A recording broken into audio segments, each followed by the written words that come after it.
This is the recipe for making jams and jellies. Strawberry jam with powdered pectin. I got it off of the National Center for Home Food Preservation. When you're looking for recipes for jams and jellies, you want to make sure it's a safe, tested recipe. So I have everything set up here. I have my water bath canner and my jams, or my jars, sorry. And in here I have the water already filled up, and you want to make sure you put a little bit of water in each jar. I have the bigger jars because I am going to make a bigger recipe of jams or jellies. They do have the smaller half-pint jars.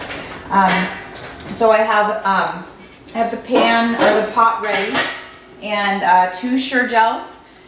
You can go ahead and get this at your local supermarket, or you can order it online. This is for pulling lids out of the water. We'll show that a little bit later. These are just some of the things you'll need. This is a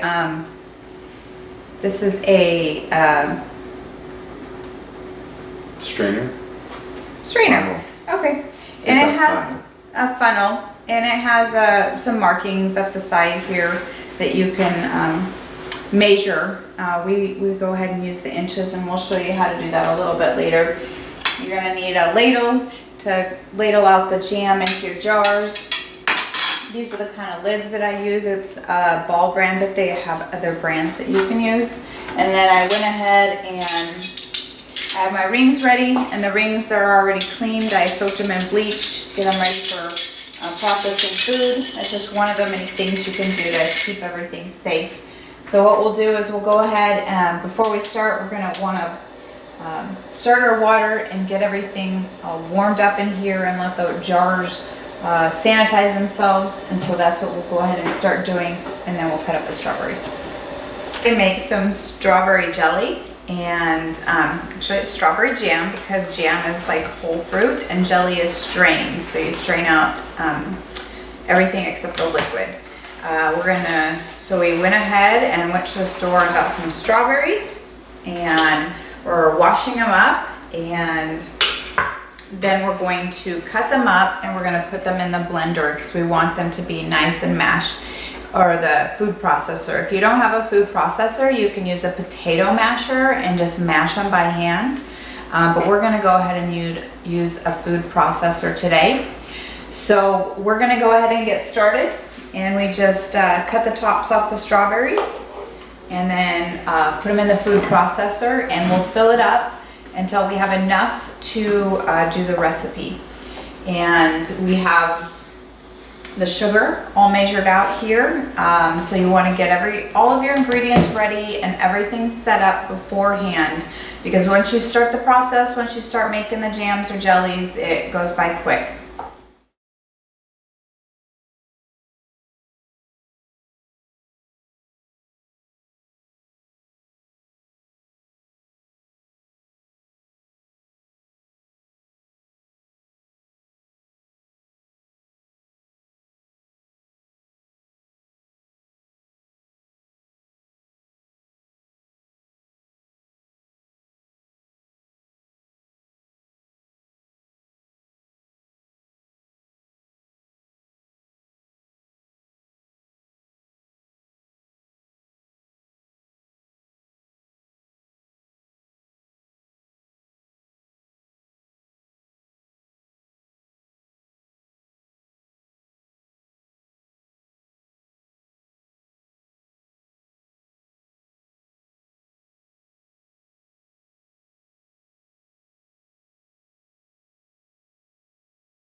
So we have all of our strawberry in here ready to go. And so the first step is to add the Sure-Gel. Now I am making a double recipe.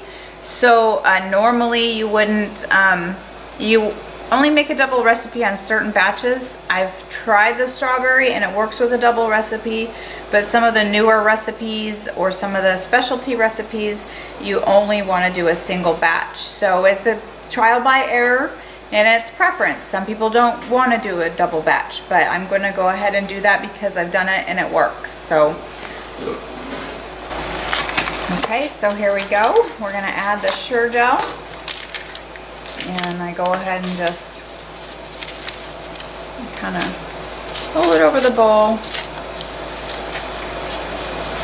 Make sure we get it all in there.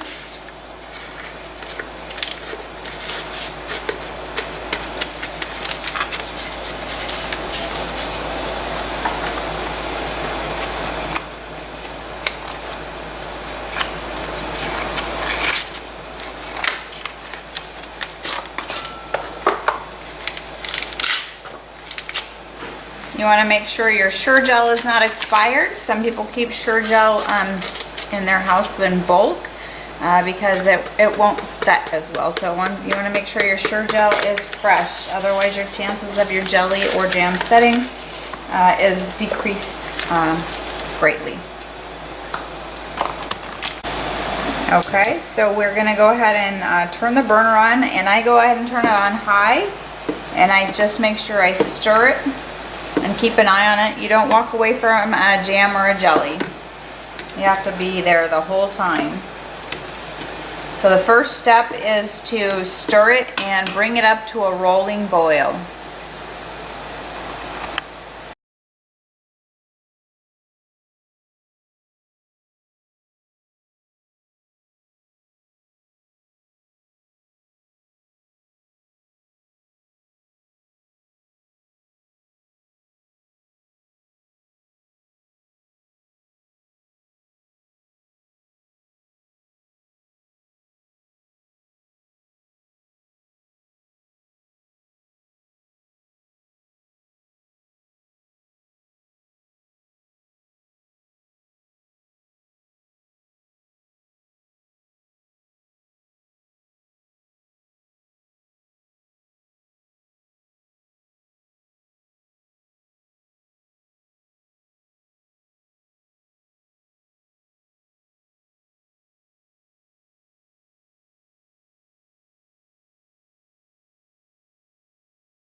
Okay, so here we have some of the finished product. It is not cooled yet, so it hasn't quite Gelatinized. turned solidified. And so go ahead and take a small spoonful. Just don't double, on the side, not in the middle. There you go. Oop. Oh, okay, there you go. It is very hard though. Is it yummy? Mm-hmm. Okay, good. It just tastes like strawberry. Yeah, it's Very sweet strawberry. Yeah, very sweet. And so the jars went ahead and sealed. They're still very hot. We don't want to do much to them until they cool off, and it's been 24 hours. So move out of the way so you can see the finished product there on the counter. Ta-da! You missed the whole rest of it because we had to go tend these. So, and you didn't miss much because the recipe didn't turn out like it was supposed to. It bubbled over the side, and don't make the double recipe like I suggested in the beginning. Especially not this batch. Yes. Yes. Okay, that's it.